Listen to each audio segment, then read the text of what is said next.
Good morning friends. তো এখন ঘড়িতে বাজে 5টা 10 মতো, আর আমার এদিকে পটল ভাজা হয়েও গেছে, আর একদিকে আমি বসিয়ে দিয়েছি ভাত। তো যেহেতু আজকে ওর বাপি কয়েকদিন যেমন তাড়াতাড়ি বেরোচ্ছে, আজকেও বেরোবে। আর আজকে একটু তাড়াতাড়ি ওঠার কারণ, ওর বাপি টিফিনটাও নিয়ে যাবে। তো তাই যেহেতু ভাত, একটু রুটি, একটু ভাজা এইসব করতে তো টাইম লাগবে। আবার বাবুকে নিয়ে স্কুলে আমাকেও যেতে হবে আজকে। শরীর আর টানছে না। সকালে ওঠার সময় মনে হচ্ছিলো আর একটু যদি ঘুমাতে পারতাম তাহলে বেশ ভালো হতো, কিন্তু কিছু করার নেই, চোখে ঘুম নিয়ে উঠতে হলো। তো চলো এক এক করে কাজগুলো করে নিই। আর এত পরিমাণ গরম মানে বলে বোঝাতে পারবো না। সকালবেলা এখন বাজে 5টা 10-15, অথচ প্রচণ্ড গরম। আর মা উঠে গেছে, মা যেহেতু হাঁটতে যাবে,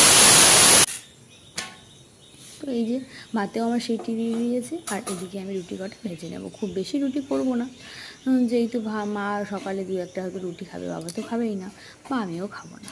তো চলো এই কটা করে নিই। আর বাবু ওদিকে ঘুমাচ্ছে, ওকেও আজকে তুলতে হবে। মানে এতটাই খারাপ লাগছে। আর ওর বাবি আজকেও তাড়াতাড়ি চলে যাবে, তা আমাকেই নিয়ে যেতে হবে। আর ও বলছিল মা থাক, আজকে স্কুলে যাব না, কিন্তু না, আজকেও পাঠাতে হবে, কারণ আজকেও একটা ক্লাস টেস্ট আছে। আর প্রায় 2-1 দিন অন্তর ওদের একটা করে ক্লাস টেস্ট হতেই থাকে, তার জন্য না কামাই করতে চায় না। আর একদিন যদি মিস করে না, কত কোশ্চেন অ্যান্সার এগুলো তুলতে তুলতে আমারই নাজেহাল অবস্থা হয়ে যায়। ওরও মানে লাগবে, তার জন্য ভাবলাম যে না ঠিক আছে।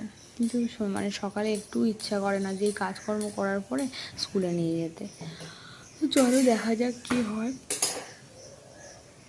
তো হয়ে গেছে খাবার দাবার বানানো, আর এখন 6টা বাজে। 6টা বাজতে এখনও 2 মিনিট মতো বাকি আছে। তো এই জামা কাপড়গুলো কালকেকার ছিল, তো সেগুলো একটু দিয়ে দেবো হাওয়াতে। আর কেমন অন্ধকার হয়ে আছে।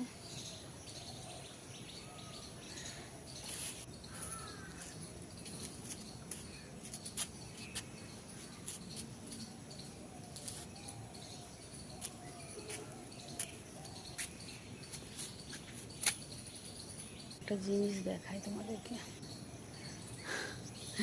6টা কুকুর দেখো বন্ধুরা, ছাদের উপরে রাত্রে করে ওরা থাকে।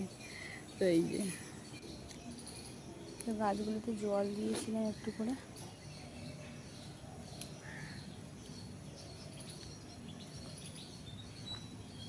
সকালে গাছের পাতাও একটুও নড়ছে না এখন। এত সকাল, তাও প্রচণ্ড গরম, একটু হাওয়া বাতাস নেই। চলো নিচে যাই।